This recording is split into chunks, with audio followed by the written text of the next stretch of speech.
आपदामपहर्तारं दातारं सर्वसंपदां लोकाभिरामं श्रीरामं भूयो भूयो नमाम्यहम्. नमस्कार. मागच्या सत्रामध्ये आपण श्रीरामरक्षेमधले जे रक्षा मंत्र आहेत किंवा कवच मंत्र आहेत त्याचा अभ्यास केला. राम रक्षा ही तिथे संपूर्ण झाली. इथून पुढे आज आपण रामरक्षेची जी फलश्रुती आहे, म्हणजे या रामरक्षेचं पठण केल्याने काय फळ मिळतं, काय फायदा होतो, याबद्दलचे पुढचे 5 श्लोक आहेत, ते आपण आज अभ्यासणार आहोत. श्लोक नंबर 10 पासून श्लोक नंबर 14 पर्यंतचे श्लोक फलश्रुती स्वरूपात आहेत. फलश्रुतीची सुरुवात अशी होते, एताम रामबलोपेताम रक्षाम यः सुकृती पठेत सचिरायु सुखी पुत्री विजयी विनयी भवेत. खूप सुंदर आणि अत्यंत अर्थपूर्ण असा हा फलश्रुतीतला पहिला श्लोक आहे. इथे काय म्हटलेलं आहे, एताम रामबलोपेताम रक्षाम यः सुकृती पठेत. रामबलानी युक्त असलेली, रामबल उपेताम, उपेत म्हणजे जवळ, आपण बघितला आहे हा शब्द. तर ज्या स्तोत्राच्या जवळ रामाचं बळ आहे, रामाची शक्ती आहे, म्हणजेच रामाच्या शक्तीने जे स्तोत्र युक्त आहे असं हे स्तोत्र या सुकृती पठेत, हे फार महत्त्वाचा शब्द आहे, सुकृती पठेत. आपण जसा महापातक नाशनाच्या वेळेला चर्चा केली होती, तसंच कुठल्याही कार्याचं फळ मिळवायचं असेल तर आपलं वर्तन अत्यंत शुद्ध आणि पवित्र असणं आवश्यक आहे. बरेच लोक म्हणतात की मी देवाचं एवढं केलं पण मला काहीच फळ मिळालं नाही. मी रोज पूजा केली, मी रोज प्रार्थना केली, पण त्या पूजा आणि प्रार्थनेच्या पलीकडे आपण काय केलं? जेव्हा आपण ती पूजा किंवा प्रार्थना करत नव्हतो तेव्हा आपण काय केलं? त्या सगळ्या गोष्टींचा परिणाम आपल्याला मिळणाऱ्या फळावर होत असतो. त्यामुळे इथे म्हटलंय सुकृती पठेत. सुकृती, सु म्हणजे चांगलं, पुण्य, पवित्र, कृती म्हणजे कर्म. म्हणजे आपण ज्या काही कृती करतोय त्या सगळ्या कृती जर पवित्र असतील, मंगल असतील, खरेपणाने आपण वागत असू, लोकांना त्रास देत नसू, अशा प्रकारचं वर्तन जर असेल आणि असं वर्तन, असं आचरण ठेवून जर आपण या रामरक्षेचं पठण केलं तर हे पुढचं फळ मिळतं. फलश्रुतीच्या आधी हे स्पष्टपणे सांगितलेलं आहे की नुसतंच आपण रामरक्षा म्हटली की आपल्याला हवं ते मिळेल असं नाही आहे. त्या पठणाबरोबरच आपलं वर्तन, आपले विचार हे सगळं अत्यंत शुद्ध आणि पवित्र असायला पाहिजे. म्हणून म्हटलंय सुकृती पठेत. मग अशा प्रकारे जर आपण आपलं सद्वर्तन ठेवलं आणि ही रामबलानी युक्त असलेली रक्षा पठण केली तर काय होतं? स चिरायु सुखी पुत्री विजयी विनयी भवेत. तर अशी व्यक्ती चिरायू होते, सुखी होते, विजयी होते, पुत्रपौत्रांचा लाभ होतो आणि विनयी होते. चिरायू म्हणजे काय? दीर्घायुषी. दीर्घायुषी म्हणजे केवळ फक्त दीर्घ आयुष्य असं नाही, तर आपलं आरोग्य सुद्धा त्याच्यामध्ये समाविष्ट आहे. आपलं आरोग्य चांगलं राहतं आणि आपलं आयुष्य चिरायू होतं किंवा आयुष्य आपलं लांब राहतं. आणि जेवढं आयुष्य आपलं आहे ते सगळं आयुष्य आपण अत्यंत आनंदाने आणि चांगल्या आरोग्याने व्यतीत करू शकतो. पुढे म्हटलेलं आहे सुखी. सुख हे अत्यंत ही एक खूप महत्त्वाची कल्पना आहे आणि आपल्याला बरेचदा माहिती नसतं की सुख म्हणजे काय असतं. आपल्याला नक्की काय हवंय. आपल्याला वाटतं की आता मला समोर आईस्क्रीम दिसतंय, ते खायला मिळालं की मी सुखी होईन. मला घर घ्यायचंय, मी घर घेतलं की मी सुखी होईन. मला नोकरी नाही आहे, मला नोकरी मिळाली की मी सुखी होईन. माझी परीक्षा आहे, मला परीक्षेत चांगले मार्क मिळाले की मी सुखी होईन. सगळ्यात विनोदी कल्पना म्हणजे माझं लग्न झालं की मी सुखी होईन. बरोबर. तर अशा आपल्या अनेक वेगवेगळ्या कल्पना असतात सुखाबद्दलच्या. पण हे जे सगळं आहे हे सगळं क्षणिक सुख असतं.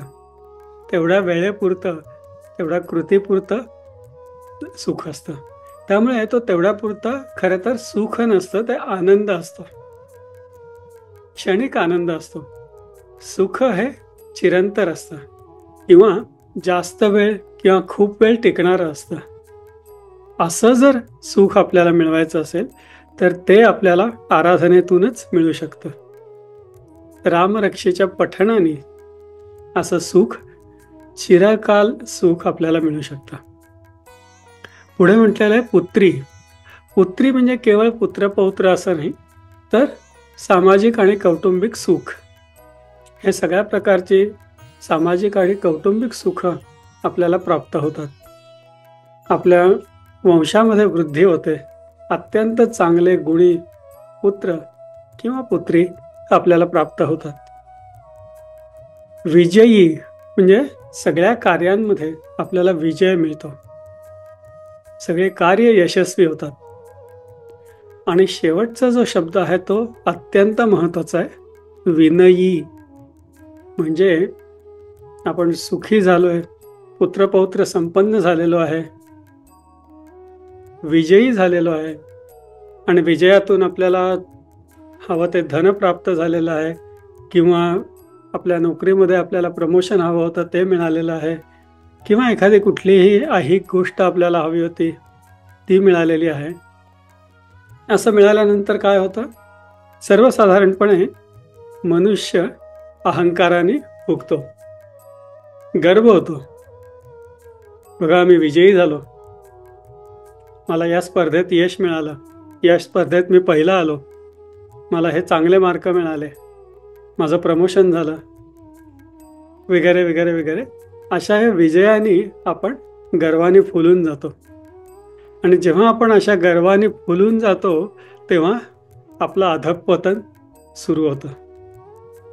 म्हणून या फलश्रुतीमध्ये सगळ्यात महत्त्वाचा शब्द इथे वापरलेला आहे की हे सगळे सुख तर मिळेल, विजयी पण व्हाल, पण त्याचप्रमाणे तुम्ही विनयी व्हाल, नम्र व्हाल, अहंकार राहणार नाही, अहंकारी होणार नाही, डोक्यात वारं जाणार नाही. आणि त्यामुळे हे जे काही मिळालेलं वैभव आहे, यश आहे, ते टिकून राहील. त्यासाठी विनय अत्यंत महत्त्वाचा असतो. आणि सर्वसाधारणपणे आपण जेव्हा कुठल्या गोष्टींची मागणी करत असतो तेव्हा हा विनय आपण विसरून जातो.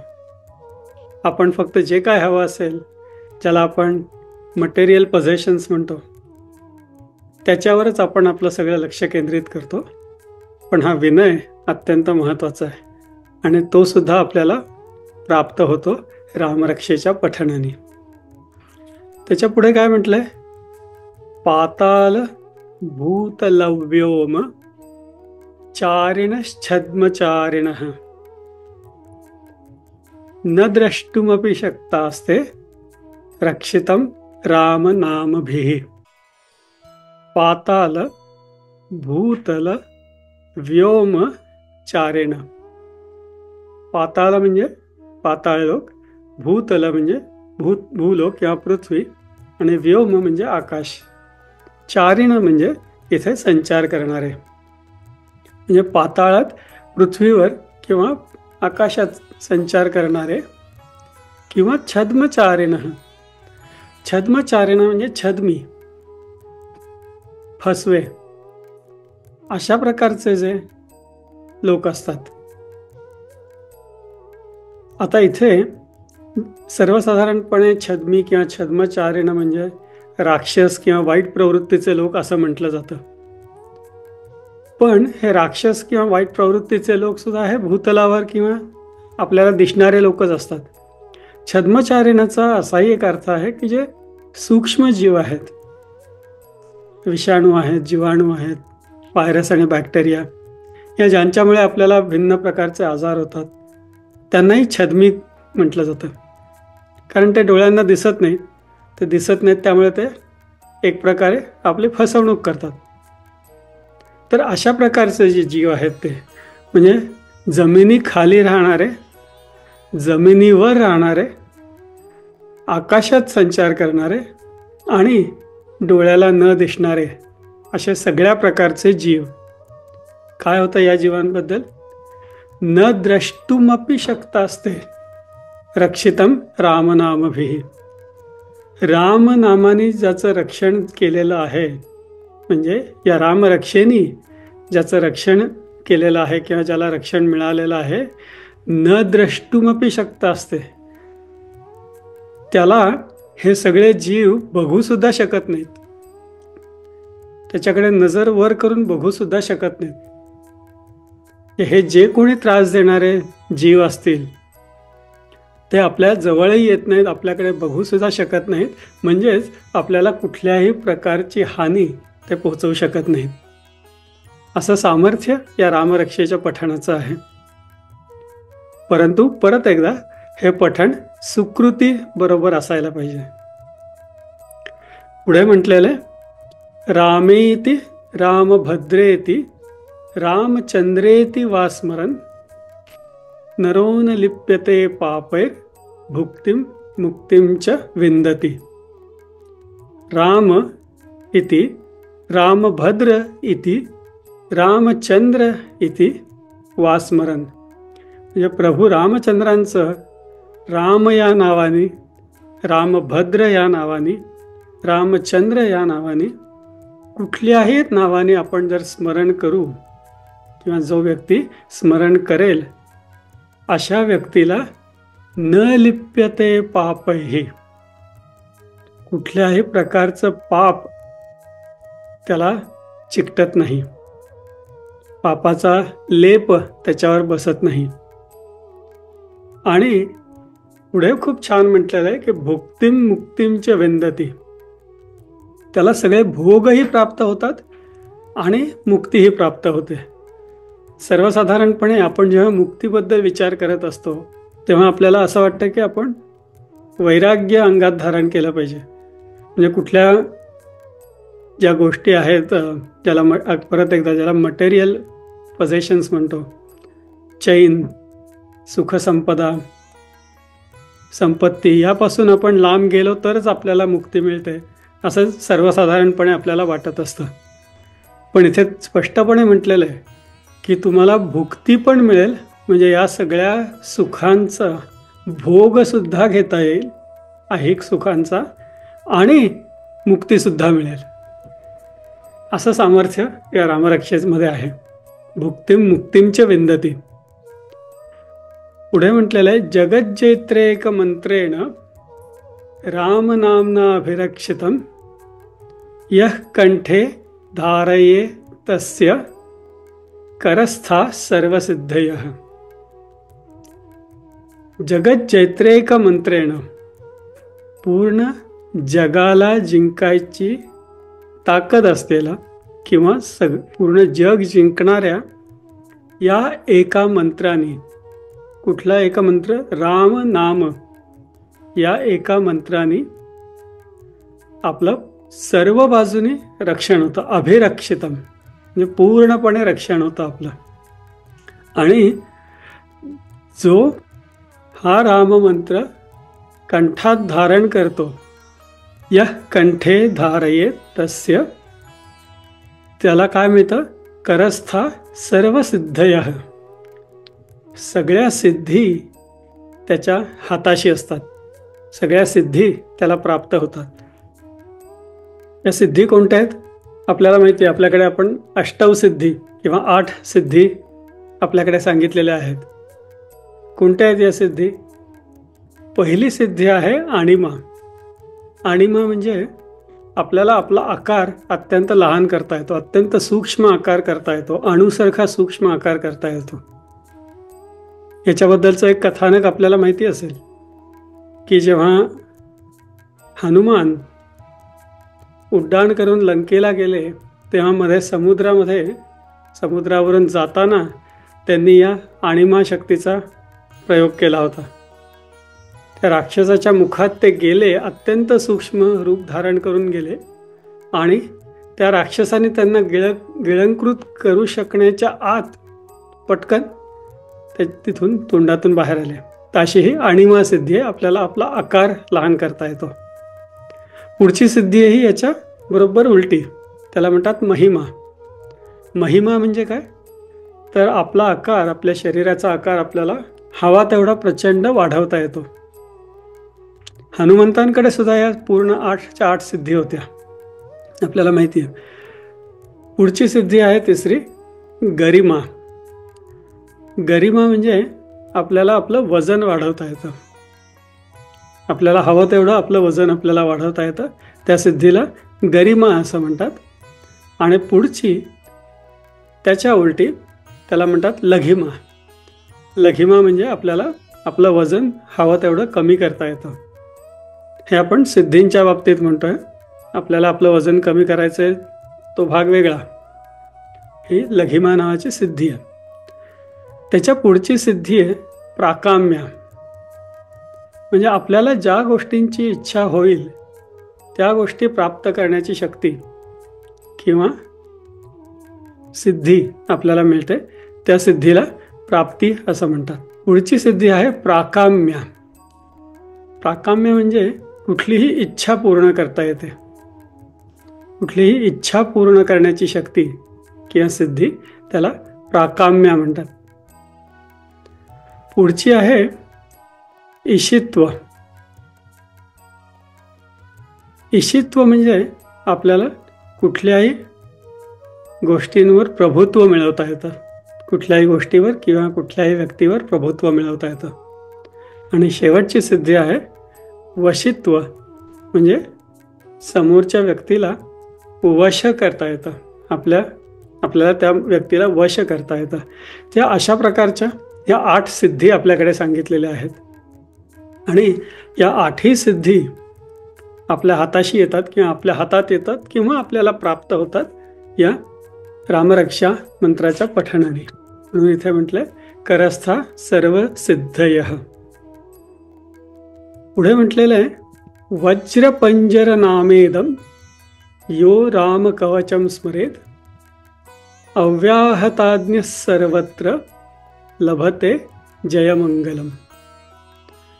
वज्रपंजर नावाचं हे रामकवच, ही जी रामरक्षा आहे हे रामकवच आहे, त्याला वज्रपंजर असं म्हणतात. वज्रपंजर म्हणजे काय? वज्र हे अत्यंत कठीण, अशा अत्यंत कठीण पदार्थाचा की जे कधी भंग होऊ शकत नाही, कधी तुटत नाही, अशा एका पदार्थाचा पिंजरा, पंजर म्हणजे पिंजरा, आपल्या भोवती निर्माण होतो की ज्याला भेदून आत कुणीही येऊ शकत नाही किंवा कुठल्या दुष्प्रवृत्ती येऊ शकत नाहीत. असा संरक्षक पिंजरा आपल्या भोवती तयार होतो. म्हणून या स्तोत्रालाच वज्रपंजर नावाचं स्तोत्र असं म्हटलेलं आहे. वज्रपंजर नामेदम यो राम कवचम स्मरेत अव्याहताज्ञ सर्वत्र लभते जयमंगलम. अव्याहत आज्ञा, अव्याहत आज्ञा म्हणजे त्याची आज्ञा अबाधित राहते. म्हणजे त्याला जे हवंय ते सगळ्या गोष्टी घडतात किंवा मिळतात. माझी आज्ञा अबाधित राहिली म्हणजे मी सांगितलेलं सगळ्यांनी ऐकलं, म्हणजेच मला जे काय हवं होतं ते सगळं मिळालं. अव्याहत आज्ञा सर्वत्र. आणि पुढे म्हटले लभते जय मंगल. परत एकदा सगळ्या गोष्टींमध्ये विजय मिळतो आणि अत्यंत मंगलमय असा विजय मिळतो. अत्यंत मंगलमय असं आपण आपलं जीवन व्यतीत करतो. असा या रामरक्षा स्तोत्राचा फायदा आहे. तर इथपर्यंत हे रामरक्षेची जी फलश्रुती आहे ती या 5 श्लोकांमध्ये सांगितलेली आहे. 2 गोष्टी आपण परत बघूयात. सुरुवातीला म्हटलेलं आहे सुकृती, म्हणजे या स्तोत्राचा फायदा जर आपल्याला हवा असेल, फळ जर आपल्याला हवं असेल, तर आपलं वर्तन अत्यंत शुद्ध पाहिजे. आणि त्याचप्रमाणे फळ मिळाल्यानंतर आपण विनयी राहिलं पाहिजे, नम्र राहिलं पाहिजे. अहंकाराचा वारा न लागो अशी आपल्याकडे प्रार्थना आहे. तर अशा प्रकारे इथे ही रामरक्षेची फलश्रुती संपूर्ण होते. इथून पुढे परत या स्तोत्राबद्दल आणि प्रभू रामचंद्रांबद्दल गुणगान आहे.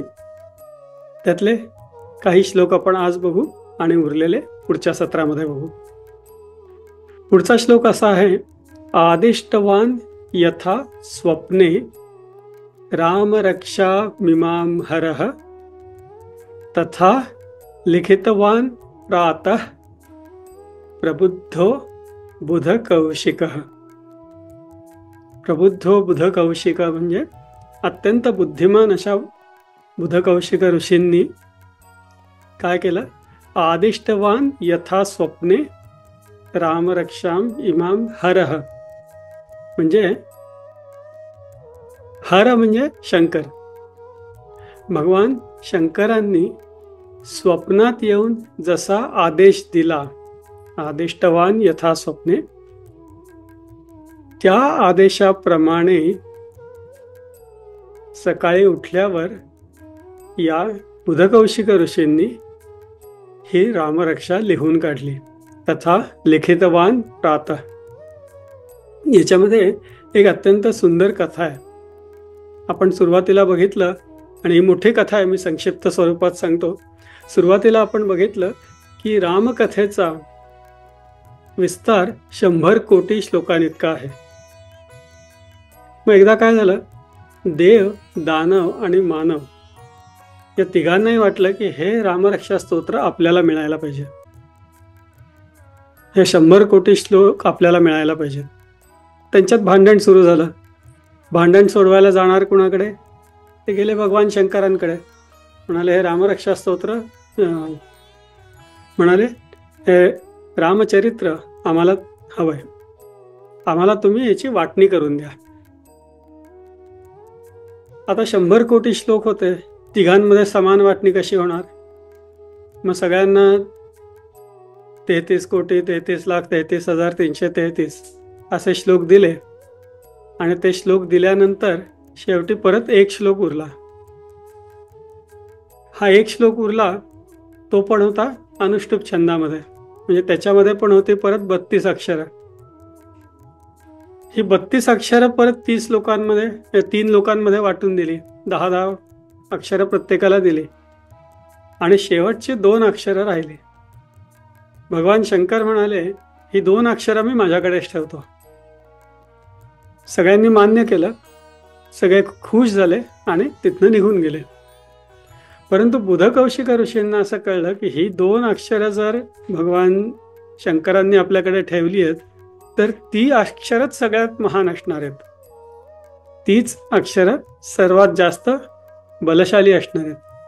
तर मला इथे बसून ती भगवान शंकरांकडनं घ्यायला पाहिजेत. आता शंकरांनी ती वाटून दिली, 2 अक्षरं आपल्याकडे ठेवली. आणि काय केलं, भगवान शंकर समाधी अवस्थेत गेले. परंतु बुधकौशिक मात्र तिथेच बसून राहिले, त्यांची समाधी उतरण्याची वाट बघत. आणि आता याच्यामध्ये कथानकाचे काही काही बदल आढळून येतात. पण असं म्हणतात की तिथे बसलेले असताना बुधकौशिक ऋषींची सुद्धा समाधी लागली. आणि त्या समाधी अवस्थेत भगवान शंकरांनाही कळलं की हे आपल्यासाठी थांबलेले आहेत, ह्यांना खरोखरच श्रेष्ठ ज्ञानाची तहान आहे. दोघंही समाधी अवस्थेत होते. त्यामुळे शंकरांनी आपल्या समाधी अवस्थेतून बुधकौशिकांच्या समाधीमध्ये जाऊन त्यांना हे 2 अक्षरं दिली आणि ती 2 अक्षरं म्हणजे राम. तर अशा प्रकारे ही राम हे नाव किंवा राम नाम त्याचं पावित्र्य इथे बुधकौशिक ऋषींना मिळालं. आणि त्याचप्रमाणे भगवान शंकरांनी हे रामरक्षा स्तोत्रही त्यांना सांगितलं आणि ते नंतर बुधकौशिक ऋषींनी लिहून काढलं आणि समाजात प्रसृत केलं. याचा पुढचा श्लोक असा आहे, आराम कल्पवृक्षाणाम वीराम सकलापदाम अभिराम स्त्रीलोकानाम राम श्रीमान सन प्रभु. इथे काय म्हटलेलं आहे, आराम कल्पवृक्षाणाम. आराम म्हणजे वन, बाग. म्हणजे हे प्रभू रामचंद्रांबद्दलचं वर्णन आहे किंवा स्तुती आहे की प्रभू रामचंद्र कसे आहेत. आराम कल्पवृक्षाणाम, कल्पवृक्षांची जणू बाग आहेत. एक कल्पवृक्ष जर आपल्याला मिळाला तर तो आपल्या हव्या असलेल्या सगळ्या इच्छा पूर्ण करायला समर्थ असतो. पण इथे म्हटलंय की प्रभू रामचंद्र हा असा एकच कल्पवृक्ष नाही, तर अशा कल्पवृक्षांची बाग आहे. म्हणजे आपल्याला हवी असलेली सगळी इच्छा पूर्ण अगदी सहजपणे होऊ शके श्रीरामांच्या मार्फत. पुढे म्हटलेलं आहे, विराम सकलापदाम. सकल आपदाम. आपदा म्हणजे संकट आणि विराम म्हणजे नाश किंवा शेवट. तर अशा सगळ्या संकटांचा शेवट किंवा अंत किंवा नाश आणि सगळ्या इच्छांची पूर्ती, अशा प्रकारे हे प्रभू रामचंद्र आपल्याला देत असतात किंवा आपल्यासाठी करत असतात. आणि मग पुढच्या ओळीत म्हटलंय, अभिराम स्त्रीलोकानाम. अभिराम त्रिलोकानाम. अभिराम म्हणजे काय. अभिराम म्हणजे अत्यंत आवडता. कुणाला अत्यंत आवडता. 3 लोकांना. 3 लोक कुठले. स्वर्ग, पृथ्वी आणि पाताळ. 3 लोकांमध्ये सगळ्यांना अत्यंत प्रिय असलेले हे प्रभू रामचंद्र हे माझे प्रभू आहेत, माझे आराध्य आहेत, माझे देव आहेत. म्हणजे हे माझे आराध्य देव प्रभू रामचंद्र हे कल्पवृक्षांचा बगीचा आहेत. सगळ्या आपत्ती नाहीसे करणारे आहेत आणि 3 लोकांमध्ये ते प्रिय आहेत. हा 16वा श्लोक आपण बघितला. आज आपण याच ठिकाणी विराम घेणार आहोत आणि इथून पुढे राम आणि लक्ष्मण या दोघांचं गुणवर्णन आणि पुढे मग परत प्रभू रामचंद्रांचं, वाल्मिकींचं, हनुमंताचं अशी गुणवर्णनं पुढे येत राहतात. ती आपण पुढच्या 2 भागांमध्ये बघणार आहोत. नमस्कार. आपदामपहर्तारं दातारं सर्वसंपदां लोकाभिरामं श्रीरामं भूयो भूयो नमाम्यहम्.